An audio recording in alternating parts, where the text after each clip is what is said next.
कलम के जादूगर के इस पावन धरती पे आने का मौका मिला। इस मौका देने के लिए स्वराज युवा दल का बहुत धन्यवाद। आप सबको नमस्कार, मंच के आसीन सभी को नमस्कार। हमारे जन स्वराज के चयनित ये पदाधिकारी आप सबको भी नमस्कार। और हमारे स्पेशली जितने युवा भाई हैं, बहनें हैं, माताएं हैं, यहाँ पे हमारे बहुत अग्रज बुजुर्ग हैं, आप सबको नमस्कार। आज आप लोगों के बहुतों के दिमाग में आया होगा कि आज हम जा तो रहे हैं सुनने, कोई आनंद मिश्रा जी आ रहे हैं। कौन है आनंद मिश्रा? सब कह रहे हैं नौकरी छोड़ के आए। कौन नौकरी छोड़ के आए? अब छोड़ के आए तो क्यों छोड़ के आए? क्या हो गया? बहुत मन में सवाल होगा।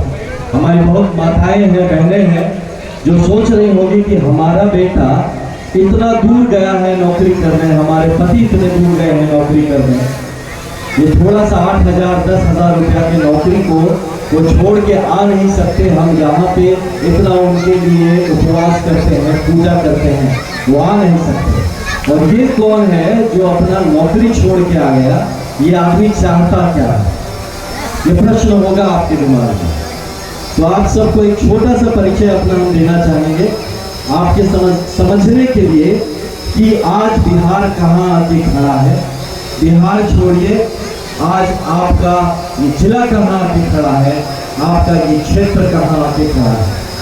हम जैसे लड़कों को, जिसको अपनी जिंदगी में जो मिल सकता था सब पा लिया, जीवन सेट हो गया एकदम। आज हमारी जिंदगी एकदम बढ़िया चलने वाली थी, तो क्या पड़ा कि हमको नौकरी छोड़ के आने पड़ा।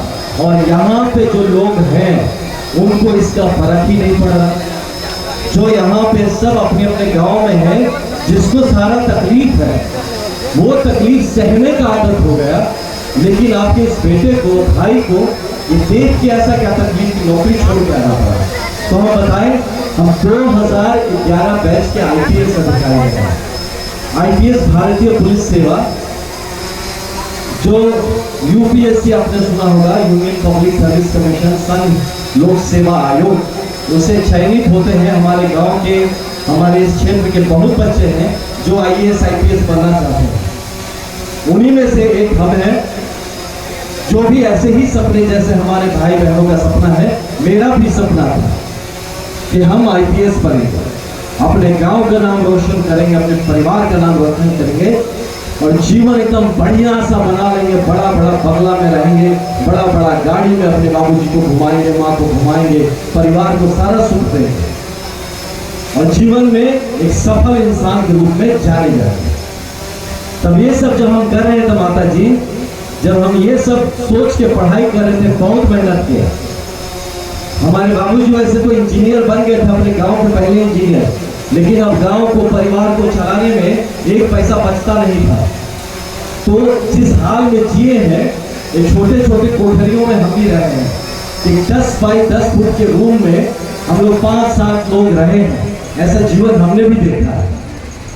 और ये इसको देखने के बाद जब आदमी इस जमीन से उठ के जब एक बड़ा सा 5 बीघा का बंगला मिलता है, बड़े बड़े 5 गाड़ी मिलता है, तो आप समझ सकते हैं ना कितना कुछ हासिल कर लेता और फिर वो आदमी नौकरी छोड़ देता है, फिर बोलता है वही वापस हम जाएंगे, क्यों वापस आएंगे।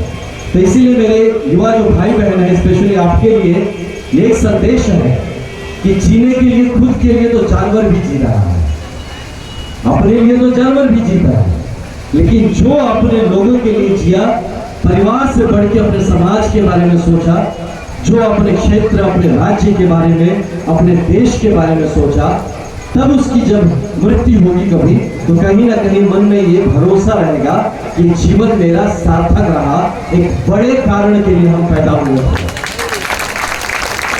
हम सिर्फ यहाँ जीने के लिए, खाने के लिए, बच्चा पैदा करके मर जाने के लिए नहीं आए थे धरती पर। इस धरती का स्वरूप, अपने क्षेत्र, अपने देश, अपने राज्य का दिशा और दशा कुछ सकारात्मक तौर से बदल सके, इसमें मेरा योगदान क्या रहा, ये सोच ही है जो जब जिसके दिमाग में आ जाएगा, उस आदमी के ही हाथ लिखा है हमारी तकदीर में। ऐसे ही एक सोच के जनक हमारे प्रशांत भैया भी हैं, प्रशांत किशोर जी, जिन्होंने इस जन स्वराज के मुहिम के बारे में सोचा जो कि खुद अपने जीवन में जितना हासिल कर सकते थे सब हासिल किए, लेकिन अंत में उनको यही समझ में आया कि इतने सरकार हम बनाने में भूमिका निभा रहे हैं, कितने प्रधानमंत्री बना दिए, कितने मुख्यमंत्री बना दिए, इतने सारे नेताओं को जमीन से राजा बना दिए, लेकिन ये सब राजा तो बन जाते हैं,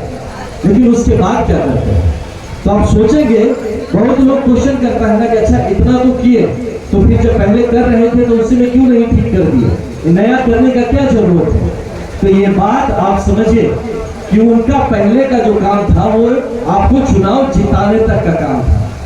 वो आपको चुनाव जिताते थे, आपकी रणनीति तैयार करके देते थे और आपको एक पद पे बिठाने का काम करते। लेकिन जब पद पे बिठा देते तो फिर पीछे से देखते थे, अरे भाई तो पद पे बैठ के राजा बन गया, ये तो भूल गया कि वो पद पे क्यों बैठा। ये सब जब बार बार आदमी को लगने लगा, तब लगा कि ये बहुत हो गया, तो अब राजा उसको बनाया जाए जिसकी सच में जरूरत है, जो समाज बना सकता है। तो उन्होंने चुना कि अब हम जनता के लिए हम काम करेंगे।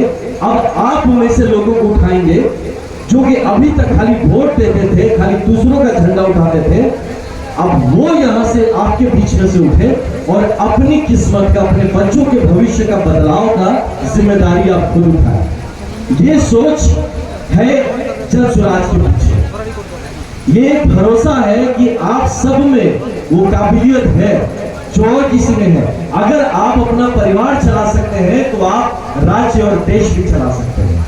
ये भरोसा आपके ऊपर एक आदमी करता है, इसलिए वो जन स्वराज खड़ा करता है। हमारे बारे में और एक छोटा सा है जो आप पता नहीं जानते हैं कि नहीं, कि हम जब अपनी नौकरी छोड़े, इसी कारण से छोड़े कि जितनी बार हम गांव आते, जितने बार अपने लोगों से मिलते, यही देखते कि सब आदमी किसी और का गुणगान करने में बिजी है। सब इसमें बिजी, भैया हमारा राशन कार्ड बनवा दीजिए ना, भैया थोड़ा ब्लॉक में बुलवा दीजिए ना, थोड़ा एसपी साहब के यहाँ बुलवा दीजिए, थोड़ा थाना में कहला दीजिए, थोड़ा डीएम साहब के यहाँ बोल दीजिए, थोड़ा सीओ साहब को कहला दीजिए। तो ये समझ में हमको नहीं आता था कि यार ये सारा जो तंत्र बिछाया हुआ है वो किसके लिए बिछाया हुआ है? ये एसपी साहब, डीएम साहब, सीओ साहब, बीडीओ साहब के लिए तो नहीं बिछाया है, ये तो आपके लिए बिछाया गया है। सीओ को सीओ क्यों बनाया, बीडीओ को बीडीओ क्यों बनाया, मुखिया को मुखिया क्यों बनाए, एसपी, डीएम, प्रधानमंत्री, मुख्यमंत्री किसके लिए बने? आपके लिए बने। तब आपका ये दुर्दशा क्यों है? इसलिए है क्योंकि आपको हर आदमी आता है और यूज करके चला जाता है।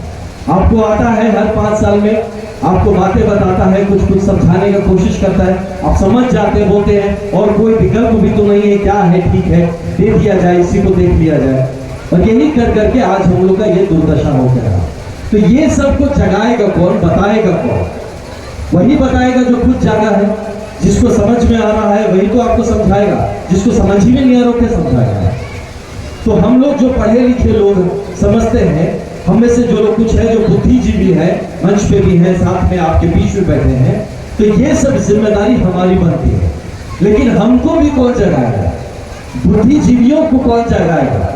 तो इसी सब प्रकल्प में जब हमको लगा कि यार बहुत हो गया, कौन करेगा, कौन करेगा, समझ नहीं आ रहा है कौन करेगा, तो हम ही करेंगे।